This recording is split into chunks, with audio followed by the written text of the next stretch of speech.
I would still follow this man to the ends of the earth. I'm trying not to cry about it right now.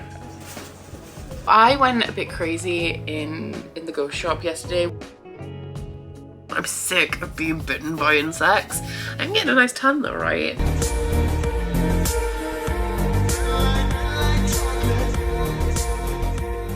So I am cracking open a can of Pepsi Max that came free with this week's HelloFresh, which, if you know me, you know we can never have too much Pepsi Max, even though I have cut down my intake quite a lot. But this is gonna get me through my last hour of content. Oh shit. It's going to get me through the last hour of my day, which I'm going to spend scheduling a video. I'm now scheduled, once this one's done, 2 weeks in advance, which is good because ahead of me I have a week of back-to-back appointments and like socialization, which, I mean, the socialization is fun. The appointments, not so much. One of them will be next week. I have the dentist followed by 2 eye surgery related appointments. So you can't really get less fun than that, but I've essentially cleared the next 10 days. This week I am hoping to get quite a bit of reading done, although with having plans every single day, which is very much outside of the norm for me, I'm not sure like how well I'm gonna do. This vlog is gonna end very close to the time that I'm having eye surgery and having my eyes lasered, and I've taken 4 days off for the surgery and also the recovery for that, which, fingers crossed, everything's gonna be fine. But my currently reading at the minute is down to 2 books, which we have here, and I guess it would be great if during this week I managed to get through these 2 books, and then all of the books that I started in May are done with. I have enjoyed having a currently reading though, and not having to start every next book I pick up from scratch, being a little bit of the way into it. I feel like it's helped my momentum a little bit, because I do tend to find that my pace is a little bit slower going into a book than it is when I'm already like 50 or 100 pages in. So maybe we'll throw a wild card in and we'll start something new. I have been having urges to start a new read, so it might happen, but my priority for sure is going to be Iron Gold to start off with, because I started this on the way to New York. I got really into it, but then I put it down because I was reading other stuff. I picked it up again at the weekend to listen to the audio while I was cleaning out my closet. Now finally I can dedicate the time to this book that it deserves. I'm 188 pages in. It's book 4 in like one of my favorite series of all time. I'm gonna have to see when the series actually finishes, but I feel like Red Rising could become my actual favorite series of all time. But also, like, I'm just not confident enough saying that right now, especially as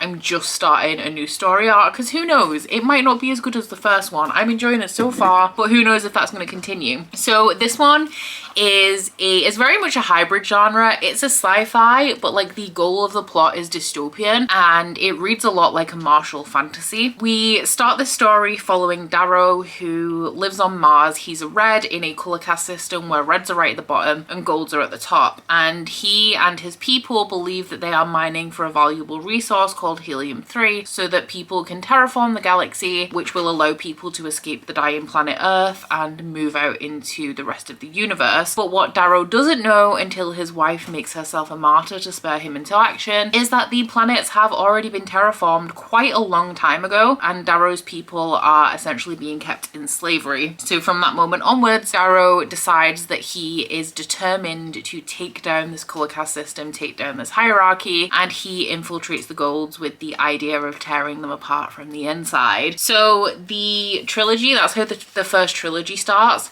This is the start of a second story arc. We start following Darrow, I think he's about 17-ish, maybe 16. I think the first book might follow him from like 16, 17 up to like 18, 19. And in this one, he is in his early 30s. So I think about 15 years has passed since the end of the third book. And it is kind of like a continuation of the story. Like, while some things were wrapped up at the end of the third book, there are like ongoing threads that we're picking up in this second story arc. I'm listening to the audiobook because the audiobook narration is fantastic for this series, and reading along at the same time because I like how immersive that is. This fourth book and the second story arc are a little bit different in that they are multi-perspective, and that's a little bit of an adjustment just because I'm so used to being exclusively in Darrow's head, but it isn't ruining my reading experience or anything. From the prologue of this, I was sold. Like, the last line of the prologue had me, and I've just been desperate to dedicate my actual time to this, but I knew that the the other two books that I was reading were kind of more important. I was more on deadline for those. So I feel like I could get through this quickly. I just don't know if I have the time to dedicate like as much time as I would like to this. If I don't finish this with any kind of haste, I don't feel like it's going to be because of a lack of interest. I feel like it's going to be because of a lack of time, but that is for sure going to be the main one. I'm so excited. I am doing sprints tonight with my patrons. I'm teaming up with Sandra from Got a Thing for Things, and we're doing sprints for both of our patrons. So hopefully I'll get through a big chunk tonight. Something that I really love as well, if you guys are struggling with a slump or feeling like you lack focus when you're reading, I would definitely recommend, if you can, putting on an audio while reading along at the same time, because what that does for me is not only provides a super immersive experience if you have really good audio narration like with this series, but also it stops me from like putting my book down and picking up my phone and getting distracted. I end up reading like a whole ton more because I'm more like concentrated when I am actually reading. So yeah, that's the plan for tonight. I have about 35 minutes to get this 25-minute video scheduled, and then after that I'm gonna get my strength workout in for the day, so that I can have dinner, etc., and be ready for sprints at 7. The book starts with the first 2 chapters are 2 different villain monologues from 2 different villains, and it's just not good. Lower! Lower!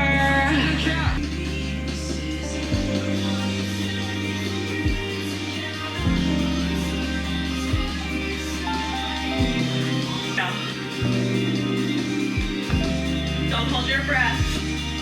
Really try to open up that chest here.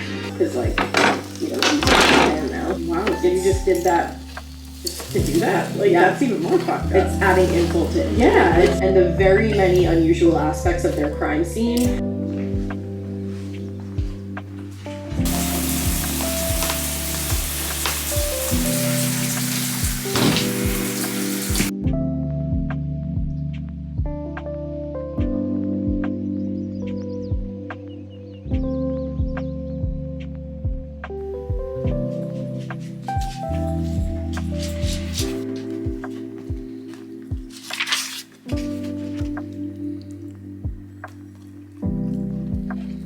I've made a little bit of a dent in Iron Gold. I'm on page 318 and I stayed up until 1 AM reading this last night because I couldn't put it down. And I'm a strict like 11:30 bedtime kind of girl these days, but I could have gone longer if I didn't know that I had to be up at 7 AM this morning. The thing that I love the most about this series, which is remaining true in Iron Gold, is just how dramatic it is. It's a pure like Shakespearean kind of drama as well, where people are betraying each other left, right and center. People are declaring like the duels to the death and like lifelong blood feuds. People are like swearing themselves as blood brothers and then stabbing each other in the back. Something that I really love about Darrow as a character as well is that he is so deeply flawed, and not only is he deeply flawed, he does some pretty terrible shit. I want to say he does them for the right reasons, but what becomes more and more apparent the more you read of this series is that potentially his idea of what the right reasons are no longer accurate. But something about Darrow as a character that I feel translates really well to the reader is that he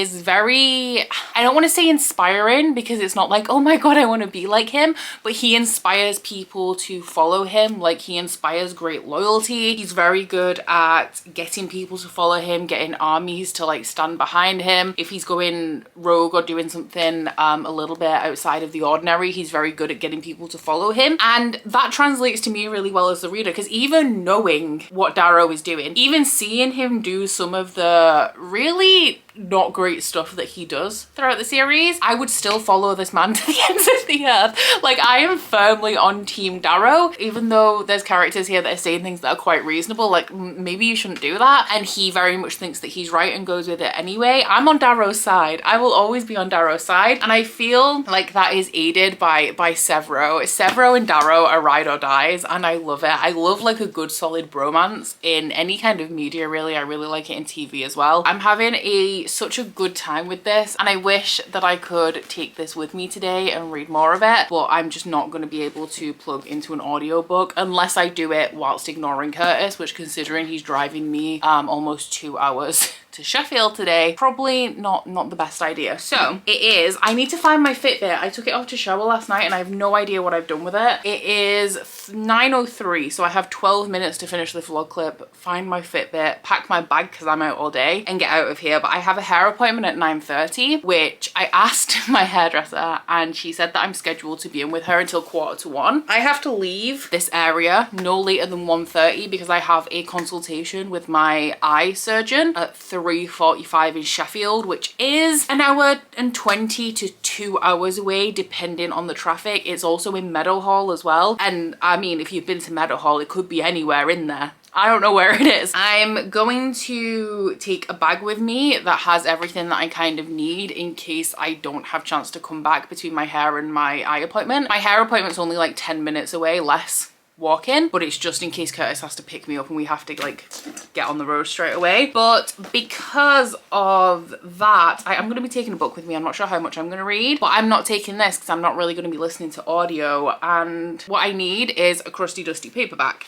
So we're going with Gwen and Art is Not in Love, and this is a limited edition proof, so I do feel kind of bad saying it's a crusty dusty paperback, but this, I mean, it doesn't matter if it gets a little bent, you know, in my bag all day. So this one I am currently reading. I'm 26 pages in, and it is not an Arthurian legend retelling because Gwen and Art are not Gwen and Art as we know them. So this is I want to say that it's going to have the feeling, or like going into it, I assumed it was going to have the kind of feel of a feel-good like queer contemporary romance with a interesting like historical fantastical.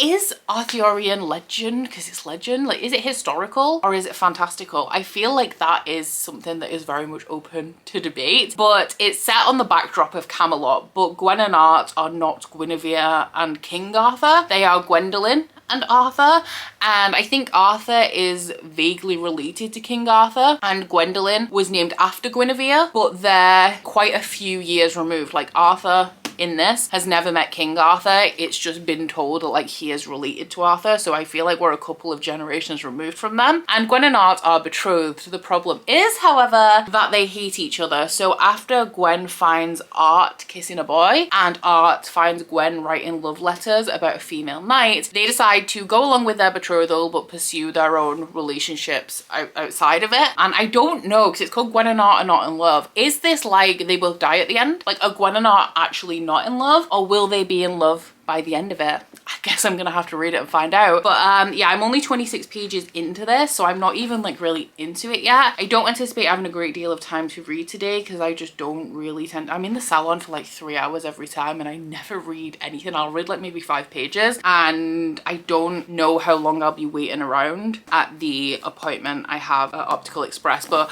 I have to take a book with me everywhere I go. It's a comfort item. Even if I'm going like less than 20 minutes away to a supermarket and then it'll be like 20 minutes home, still have to take a book.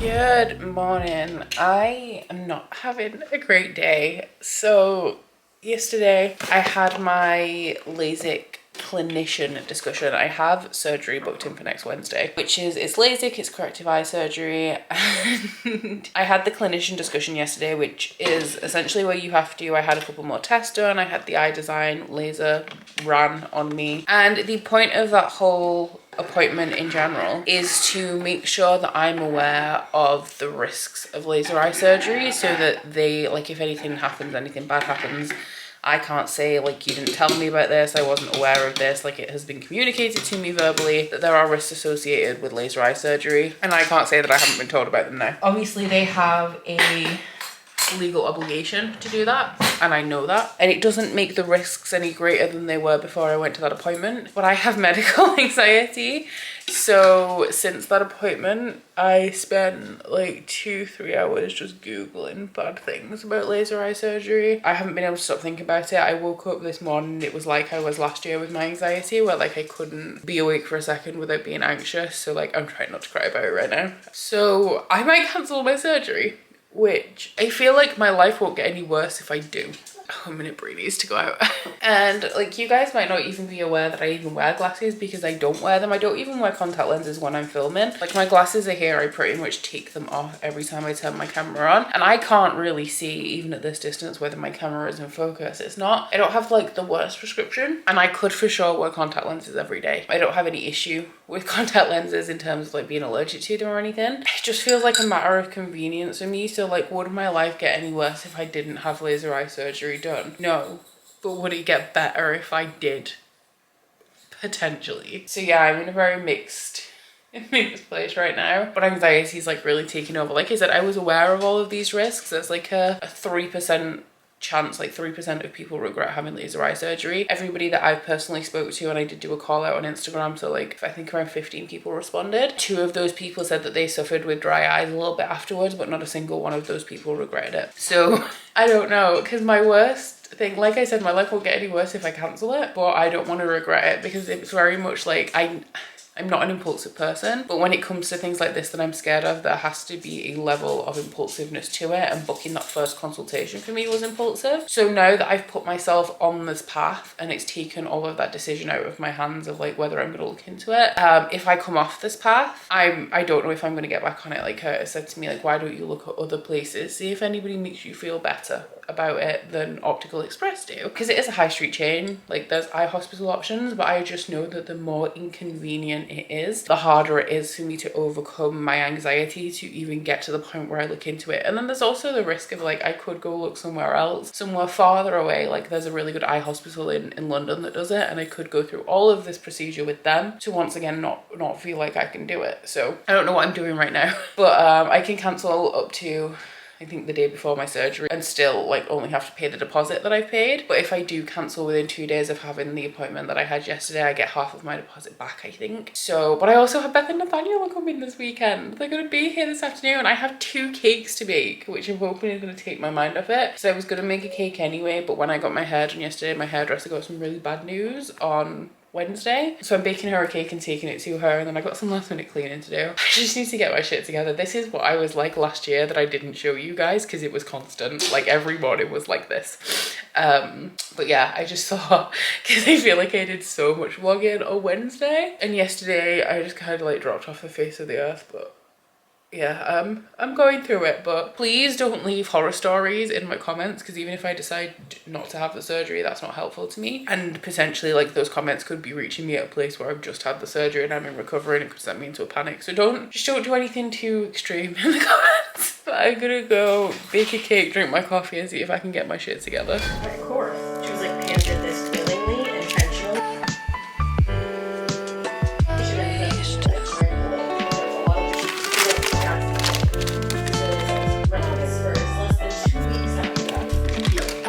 That's kind of why, like,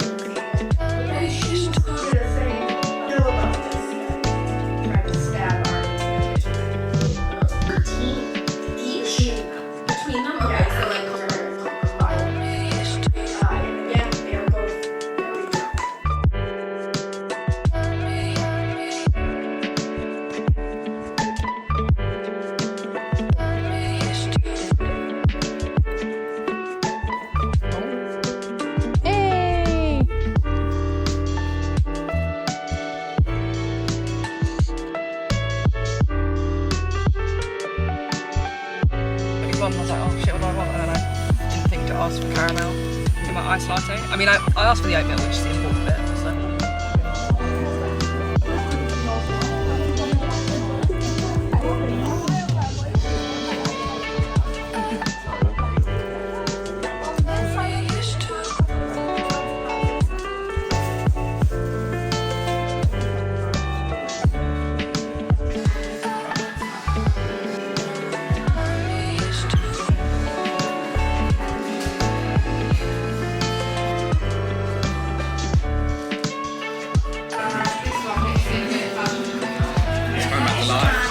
I went a bit crazy in the ghost shop yesterday, which is entirely Beth's influence. I'm 100% blaming this on Beth. I also picked up a little something from Society of Alchemists as well, which is also Beth's influence, although she didn't end up buying anything in the end. I did. So I do still need to touch base with you on what we were talking about on Friday about laser eye surgery. I have decided now, after my moment that I had on Friday, that I'm not going to be going ahead with surgery at this moment. So I've cancelled my appointment for Wednesday. And as I've had some time to sit with it and come to that conclusion, I feel like I've kind of worked out why that is, but we'll go into it more on like Monday, Tuesday. Right now, I just want to show you the ghosts that I got. Now, I do have 3 ghosts already. I'm not sure if you can see, there's one, a red one here, and there's 2 that live up here. I did have 4, but if you remember my fateful New Year's Eve party, Brie ate one. She didn't eat it, but she chewed it up and she spat it out, and it's dead. Even more dead than it was to start off with. The Ghost Merchants in York is a shop that sells little ghost figurines. They're like the ideal York souvenir, because York is one of the most haunted cities in the world. It's the city of 1,000 ghosts. But this shop has blown up. So the last time I went to it was 2021, and I had to queue for like 30 minutes. The time that I went before, I literally walked right in, and I haven't been in since, just because for me, living so close to York being my closest city, it doesn't really feel worth me just like going and queuing for like an hour to 2 hours to buy something that's like there all the time, if you know what I mean. But with Beth and Nathaniel being here and them not being from York, they wanted to go, so we queued up, and I was like, well, while I'm here, I'm gonna get some new ghosts. I was gonna get 2. I normally get 2. I ended up with 5, and I'm not sure how this happened. So I did get kind of a replacement for the one that Brie chewed up. I have no idea, because they're all wrapped, like which one is which right now, but this is actually the replacement I got for the one that Brie chewed. This one is the Phantom, which is just like a very standard like white ghost with black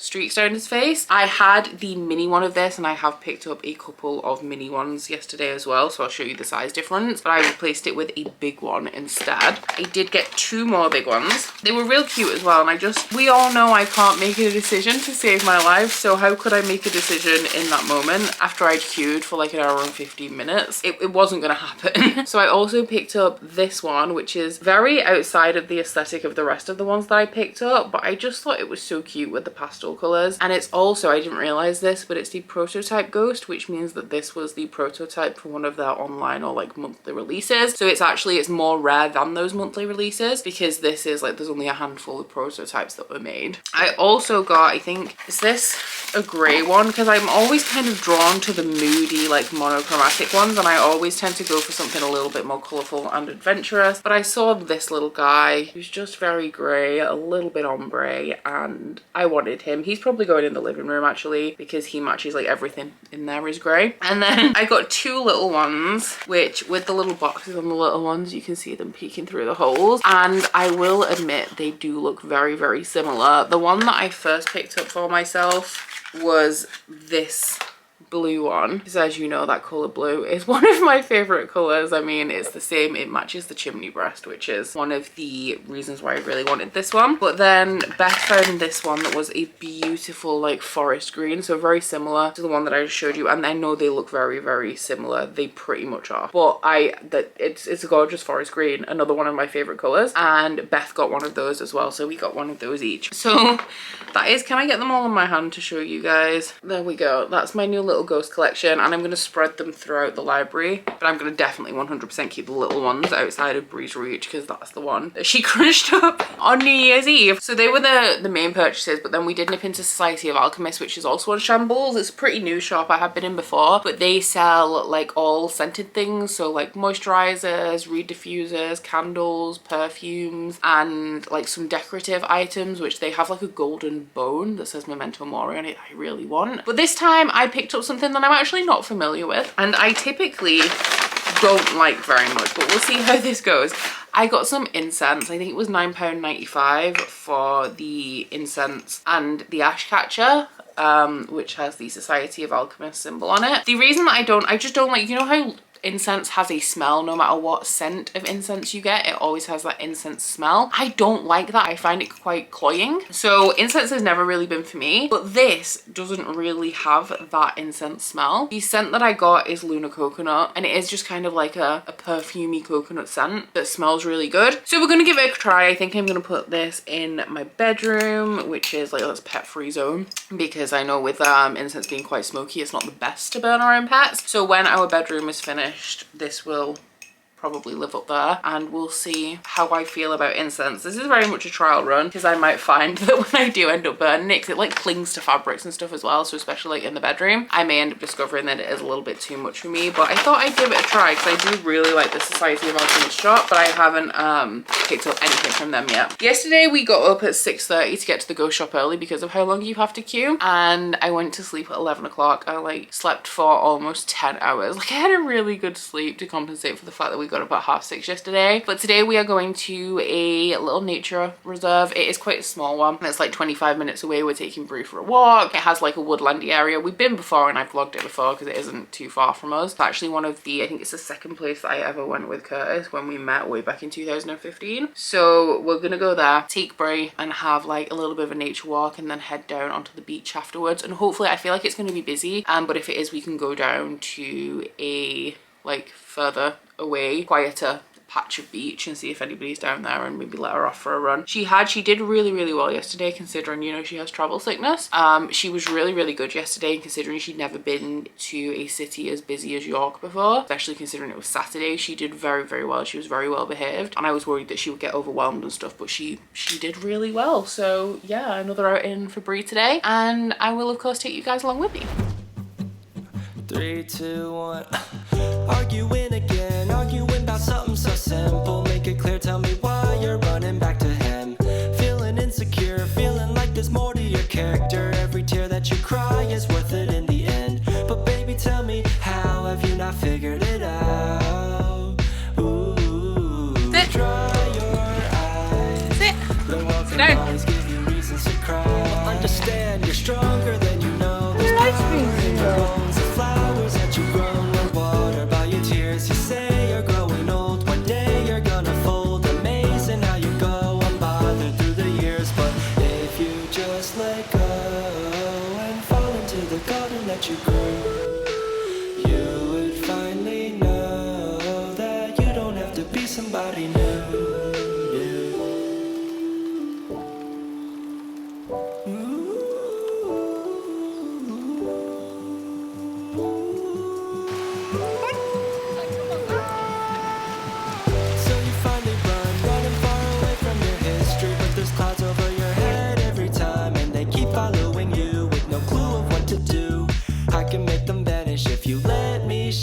To put somebody else's happiness before your own. I see the weight of Atlas on your So I'm going to touch base with you guys a little bit about why I did decide to cancel my LASIK, and I feel like now that I've had time to sit with it and think about it, I'm not surprised that this has happened. I'm glad that I actually did cancel, considering you're not supposed to have surgery like if you're sick or anything, and I have developed a little bit of a sniffle. It's nothing too dramatic, but Curtis has had a sore throat and a sniffle, all very mild, like the past couple of days, and he has passed it on to me, so it feels like a sign. When I found out like the location of where my surgery was going to be, I did feel like that was potentially going to be an issue, but like when and I'm not going to critique Optical Express, because the way that they do things was very appealing to me to start off with, because when I don't want to do something, and realistically I don't want to have eye surgery, I want to be able to see without glasses or contact lenses, and eye surgery is like the only way that I can do that. I don't want to have eye surgery, if that makes sense. So when I'm doing something that I don't really want to do, I tend to do it quite quickly and impulsively without thinking too much about the thing that has to be done to achieve the thing that I want. So Optical Express was very appealing to me to start off with, because the way they treat eye surgeries, like it's no big deal. When I went to my surgeon like consultation approval consent thing that I did, 4 people, like they were running behind, so my appointment was like an hour late, but 4 people had their eyes lasered in the time that I was just like in the waiting room. So they treat it like it's this everyday kind of thing, and it's absolutely no big deal. And obviously as somebody who's anxious, that kind of reassures me, because it's like if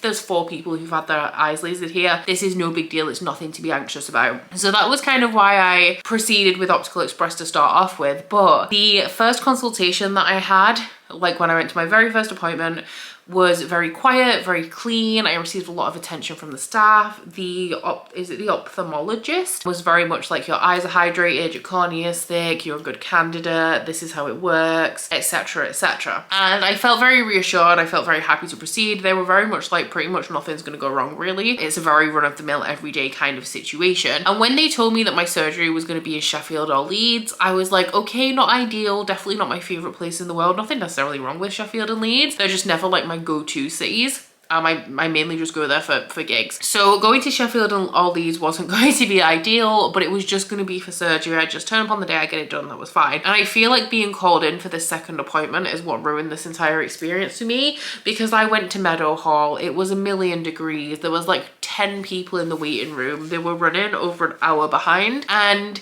I went in to a surgeon consent thing where he legally, and I know legally, he just has to run through like, these are risks. It doesn't mean anything's gonna happen to me, even though I hate all consent forms and consent discussions for like medical things, because they do make me panic as somebody with medical anxiety. I just got the impression that, and it's true, because of the way that Optical Express do things, but it's like, he's not going to remember me. I'm going to turn up for surgery in 6 days and he's not going to have a clue that he's ever spoken to me before.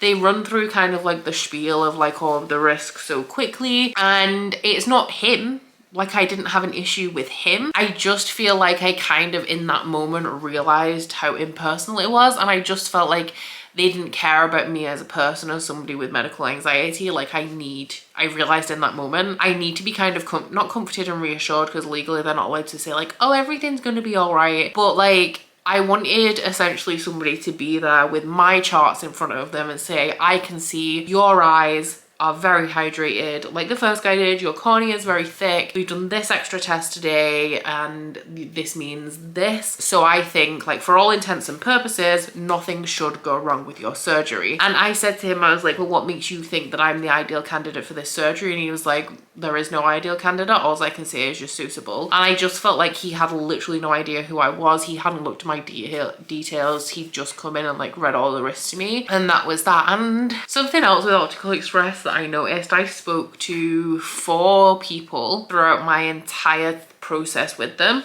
I spoke to the person, the branch manager in Hull, the ophthalmologist in Hull, the surgeon in Meadow Hall, and I don't know what like his official job is, but the person who did like my initial tests in Meadow Hall as well. Not a single one of them had LASIK. So it's worrying, because like obviously some people don't want it, and that's absolutely fine, but of 4 people, none of them to have had LASIK, considering it's Optical Express and they do get it for free, was a little bit odd to me. So when I went with Optical Express, like the impersonal approach was very appealing to me, and then halfway through that process I realized that it wasn't. And if I hadn't have been called in for that surgeon consent call, I absolutely would have gone ahead with surgery and just turned up on the day and had the actual surgery done. And I kind of wish that would have happened, because as soon as I cancelled that appointment and had a little bit of time to think, I've started looking at LASIK again, or like laser eye surgery, because there is like a newer kind of version of laser eye surgery that's called Smile that is a little bit harder to find places that do it, because it's like newer technology and uses a different laser. But I've booked a consultation for the 21st of June at a like private clinic that's about an hour away from me. It's between Leeds and York, excellent reviews. They only have 2 surgeons. They have the prices advertised on the website of how much eye surgery costs. One of the surgeons trained at Moorfields Eye Hospital, which is another place that has amazing reviews for things like eye surgery, but also all other eye things. I'm gonna go to that consultation because it is free and kind of see what they say. I feel like there's going to be a much more personal approach there, because you do have, I think your initial consultation is with the surgeon, and they kind of follow your progress all the way through, which I feel like is definitely more what I need. So yeah, that was kind of my underlying reason. I still do want to look into it. It's still something that I very much want. In the end, I just didn't feel like Optical Express was the route for me, which is fine because I feel like from this experience, I have learned some things and I'm one step closer. Like originally, I never would have gone out of my way to go to multiple consultations because it seemed like a lot of effort. The more I look into it, the more stressed I get and the more it seems like too much trouble and that I don't need it to be done. So yeah, it's been a bit of a learning curve, but I do regret it a little bit, and I have been a bit anxious this morning because going into this week, like I had a plan. And now I don't have a plan. It's like, well, what do I fill my time with? Do I take it off as I planned? Do I just go back to work as normal, even though I don't have to because I already worked ahead, to be clear, this week? But yeah, I have no idea. So Beth and Nathaniel left a little bit earlier. I'm gonna get a workout in because all of my symptoms are above the neck, which is kind of the guideline for if you're trying to work out when you're sick. If it's in your chest, no. So I'm gonna do just a 20-minute. It should be 40, but we'll cut it down to 20. And then I think I'm gonna get some reading done. I'm gonna take the rest of today off and hopefully get through a decent chunk of Iron Gold. If I could finish Iron Gold tomorrow, that would be amazing, but we'll see how everything plays out.